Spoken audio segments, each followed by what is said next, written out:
In 2022, public education is on the ballot in North Carolina at all levels of government.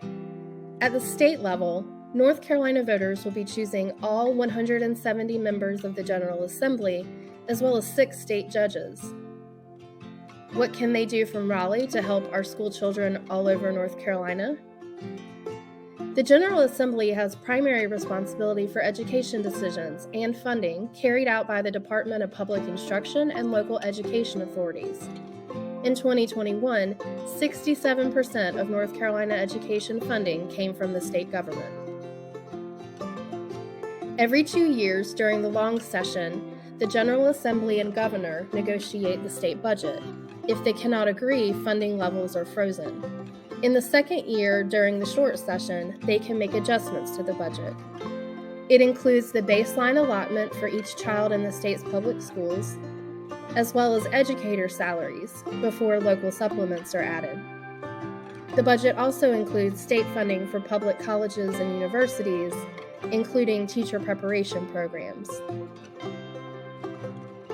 The General Assembly also has power over a wide range of education policies and regulations that impact schools in every district in the state, like graduation requirements, teacher certification, school calendars, teacher prep, and resources, some of which involve hotly debated issues, such as the role standardized testing plays in how students, schools, and educators are evaluated, how school choice alternatives like vouchers and charters are exempted from many of these same rigorous accountability standards, and how much to increase investments in early childhood education to address achievement gaps.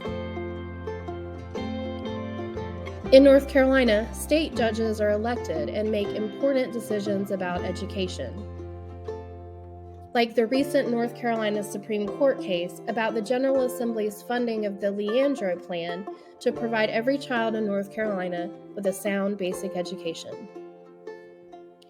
This fall, vote for candidates that support strengthening our public education systems, fixing North Carolina's educator pipeline, and investing tax dollars in the Leandro Remedial Plan to ensure equitable education for all. For more information on the 2020 elections, follow Public Schools First NC on social media and visit our website, publicschoolsfirstnc.org, for more resources.